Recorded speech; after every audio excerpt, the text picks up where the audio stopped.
Hi everyone, my name's Anne-Marie. Welcome to this quick demo of how to make a mould. Now we're going to make a mould so that we can use it with our texture paste, but I thought I'd split it up into two videos because a lot of people want to know how to make a mould anyway. But if you're following my texture paste week video project special, then you will go on to watch the next one. But if you just want to know how to make a mould, then stay tuned. So to make a mould, we buy an epoxy pack of mould making equipment. It's in two sections. That's what epoxy means. It means a duo, and the duo you mix together for it to combine, for the ingredients to react. Those are the words that I'm looking for basically. And what you do is very simply take the same amount of material from both pots. Now that's exactly what we're going to do.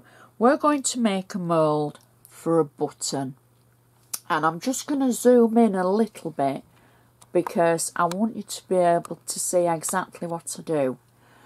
So I'm taking some of the white and I'm going to use my spatula just to take off a section of the white, and I think I want a little bit more.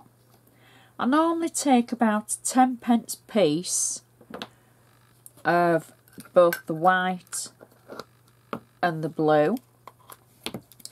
I always take exactly the same quantity because whatever the ingredients are in them that need to sort of react with each other needs 50-50 mix.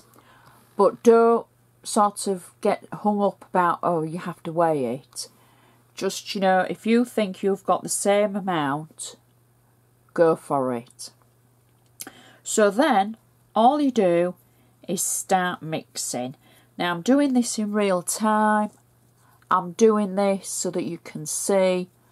I'm not going to cut away or anything.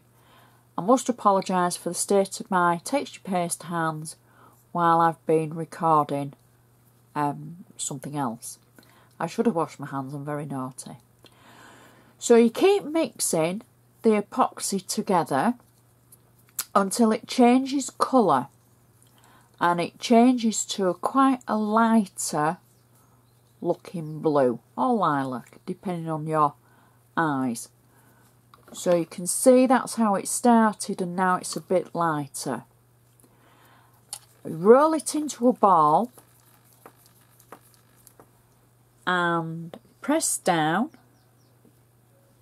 and then take, sorry I'm out of view aren't I, take whatever you're going to use and press it in like so,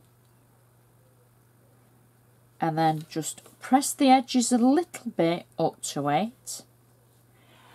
Now this will take about half an hour to go dry, maybe a bit longer. It depends where you live, it depends on, you know, your room temperature, things like that. Now I've got to say, here's one I made earlier, and this is one that's the same button that we've got in.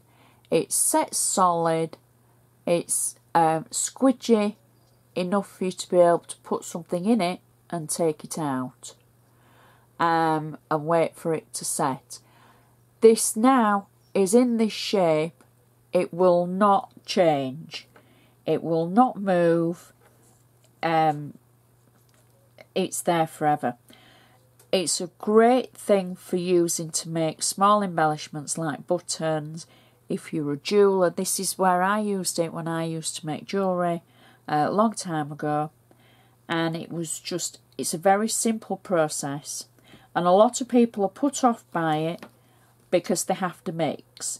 Well, as long as you take 50-50 of both of the white and the blue, Mix it together until it changes colour slightly, it goes paler, and you've mixed all the white in. Then add whatever you're wanting to make the mould of. In this case it's just a button. Then do that. Don't forget, a lot of embellishments by companies are copyrighted, so you can't make your own. But buttons, things like that, you can do. So it's, you know, just want to think about if you're making moulds for things. So that is how you use an epoxy mould making set. And I just hope it's helped, and it will take you on to our next step for our texture paste from this week. So let's say thank you so much for watching. Please comment on my blog or on Facebook. I can't reply on YouTube though. So I hope it's helped. Any questions, feel free to contact me. Thanks for watching, and I shall see you next time.